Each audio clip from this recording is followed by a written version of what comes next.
Now I'm here with Cornwall's little historian, SARA LAUZON, who is petitioning to get poorhouses in Cornwall and Canada commemorated. So thank you so much for being here. Thank you for having me. So tell me a little bit more about what exactly a poorhouse is. So poorhouse facilities, so what this day is going to do is commemorate poorhouse facilities, House of Refuge facilities, and asylums throughout Canada. So this is places that people would go if they were poor, if they were elderly, let's say they were missing a limb or something like that. People would basically go to these facilities so they weren't living on the street. So right now in Cornwall, what kind of commemoration do we have going on for that? So basically, I've been doing my best to talk about Cromwell's House of Refuge. It opened in 1913 and ran until 1952. And throughout that time frame of 39 years, there was 906 inmates that went through the doors of that place. So I do my best to tell their stories, and I try my best to basically make people realize, like, although people consider them like misfits, and although they lived in a facility like this, they were still human. Right, and you said these poorhouses and House of Refuge were all over Canada, not just in Cornwall. So there were asylums all over the place, like there was one in Brockville. We had a House of Refuge here in Cornwall, and I mean, if you look throughout Canada's history, there were dozens and dozens of facilities like this. So I think it's really important to have a day to commemorate these facilities in Canada. And what made this petition come about, and how is it going so far? So far we're halfway there. It needs 500 signatures minimum to be considered by the House of Commons. And right now I have 276, so we're almost there. But I wanted to do something that would commemorate the lives of these people, because a lot of people don't think of them.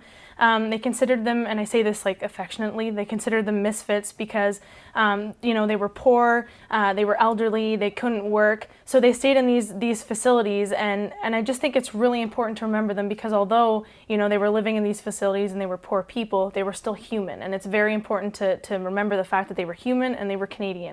Of course, for sure. And this petition, if it takes off, can it even go like out west? Were there poorhouses out west as well? Yeah, they were everywhere. So if you have a friend that's living in British Columbia and you share the petition and they sign it, it still counts. So it doesn't matter which province you live in. If you're in Canada and you sign it, it counts as a signature. That's amazing. And where can people find this petition? So if you go on my website or my Facebook page, I mean, they're pretty much pinned right at the top. So the second you go on any of my websites, it's right there. Just click it and it's going to take you directly to the petition page.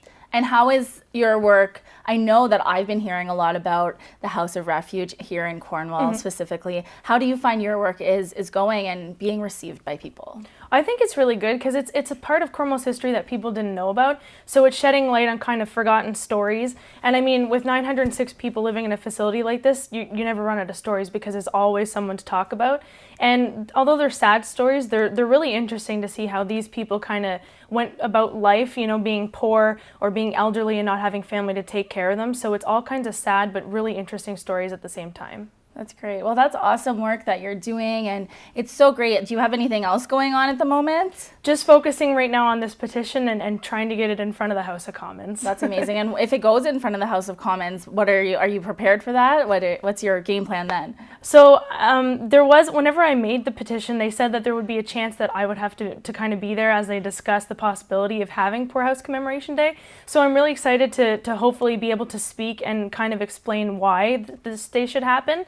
But I mean, the fact that this might even be considered in itself is amazing. That's amazing. And now, would it be a specific day that we would have, and how do you think the best way to celebrate that day would be?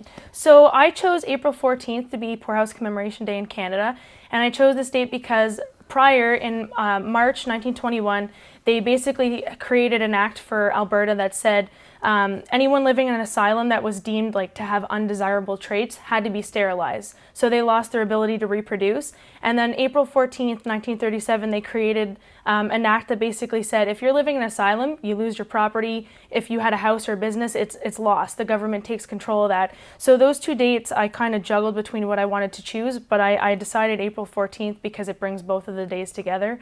So they lost their ability to reproduce, they lost their ability to own anything, and I think, that was pretty much the day that said, okay, I need to choose that day, that's the day we're going to remember these people. Wow, well, it's so great that you're bringing that to light, because it's just wild that it wasn't even that long ago that this was going on. No, and I was reading cases where people were still being sterilized in the 50s, so that's not that long ago, and the fact that, you know, this was still happening is just, it's you can't even really understand that that would be a possibility. So it's just incredible, and hopefully that this day happens so we can remember the people that were sterilized or went through all kinds of stuff in these facilities. Well, it's so great that you are shedding light, bringing attention to such a, you know, could be touchy topic. Like you said, you want to appreciate them and not hurt anyone's feelings. But it's so great that you are doing such good work. Thank you so much for all your hard work and for being here today. So Thank you so much for having me. awesome. Thank you again for everything you do. Thanks.